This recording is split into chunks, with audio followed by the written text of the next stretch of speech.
Hello, welcome to Prime Business. My name is Emma Davis. Straight to business.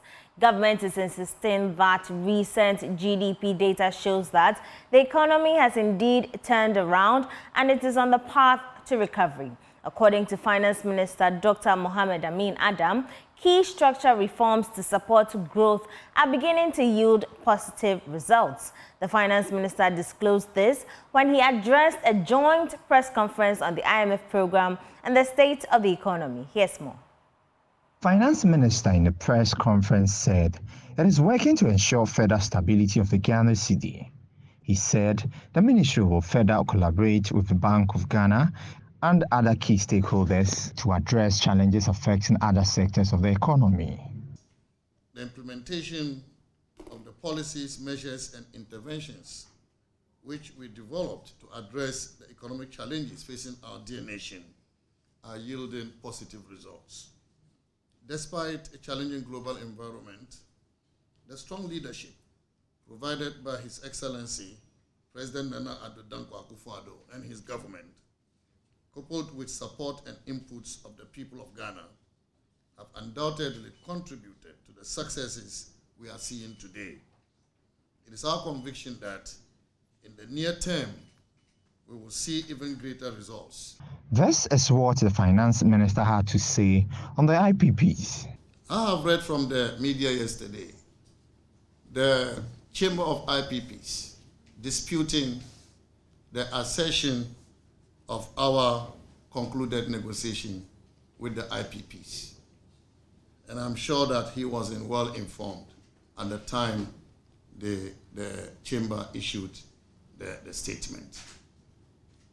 I want to repeat that. We've reached agreement with Amandi, Sen Power, Early Power, Senate, and AXA. We have 7 IPPs and we've reached agreement with 5 of them. That is very positive for our country. It tells us that the threats of shutting down power plants will be a thing of the past. Bank of Ghana Governor Dr. Ernest Addison said the central bank is also poised to work with government in ensuring a safe financial sector. We need to begin to think of the third review of the program and beyond, and take advantage of the reform momentum.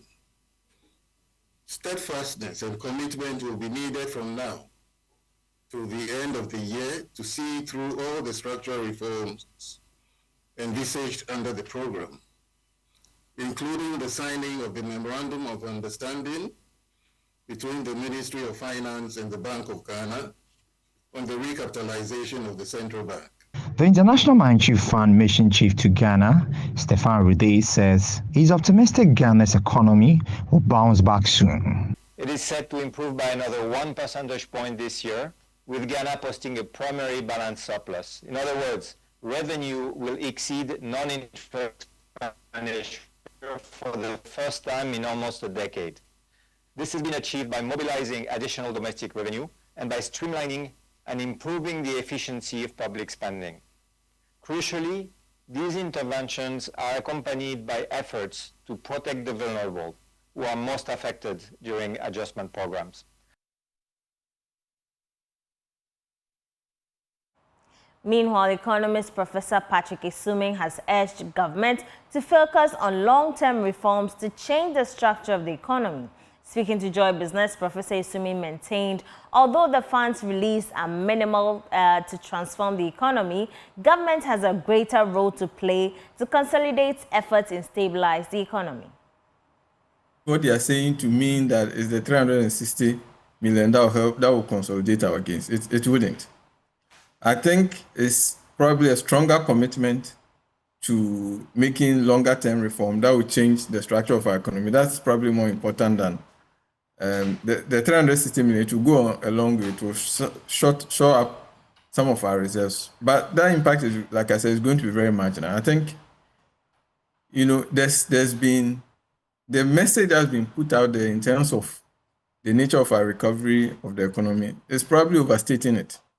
Yes, the GDP number for this quarter, the first quarter of the year, was way higher than expected. But It's just one quarter. And even if you take a detailed look at the GDP number, you see that there are problems. So, so there are important sectors that are still seeing contraction, like the energy sector, contracted about 7.5%, which doesn't bode well for going forward. So I think, yes, there are some positive signs, but we shouldn't, there's still a lot of work to be done before the economy will reach any path to sustainable recovery.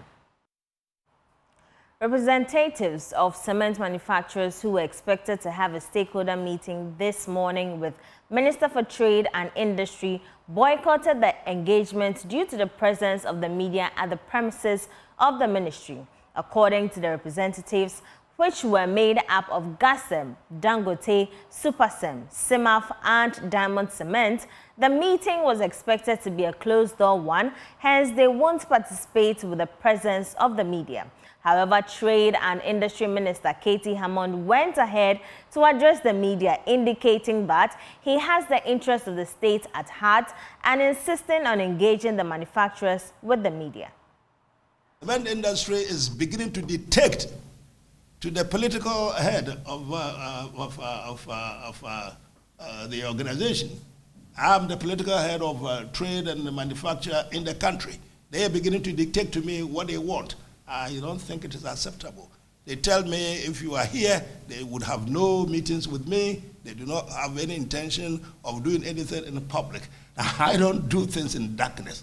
I am therefore entreating you, report to the public. I have done my best. I have consistently told the whole Ghana that I have had several meetings with these guys and they wouldn't comply with my instructions. I have therefore decided to go the only way legal, and in these matters to go to Parliament. I intend to do. They have refused to meet me, even though they are in the building. They have refused because of your presence. I intend to tell them, well, to say good afternoon to them and to call off the meeting. That's all for Prime Business with me, Emma Davis. For more news, do log on to myjoyonline.com. But I leave you with the Entrepreneur in You series, where we learn about the inventory turnover ratio. Your inventory turnover ratio is a powerful tool that helps understand how efficiently we are managing our stock. Dr. Maxwell Ampon has more. Have a good evening.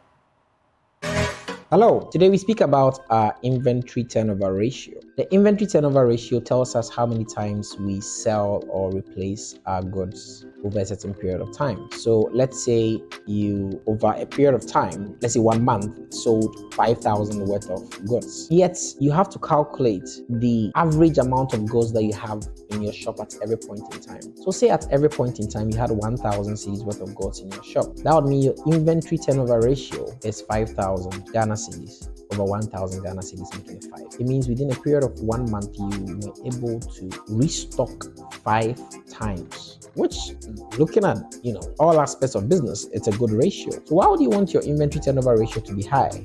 There are benefits to having a high inventory turnover ratio. If your ratio is 5 over 1 year, it's a totally different story than if it's 5 over 1 month. For one, low storage cost. I mean, that's a no-brainer. You have less goods in your shop, you sell them very quickly. You don't spend a lot on rent and storage space. It also means you're doing quick sales, so you're very liquid. Everybody likes, quick cash, quick business. It also means that you have a very fast cash conversion rate. You're able to convert your goods to cash very, very quickly, and there's nothing better than cash, to be frank. So whilst other people are liable to things like, for instance, these floods that have been ruining people's goods, if you have a high inventory turnover ratio, you're less likely to lose your goods because most of your goods are already in cash anyways, and you are holding a small amount of stock, risking less to damage and force majeure. And when more people buy your goods, you start to notice the trends.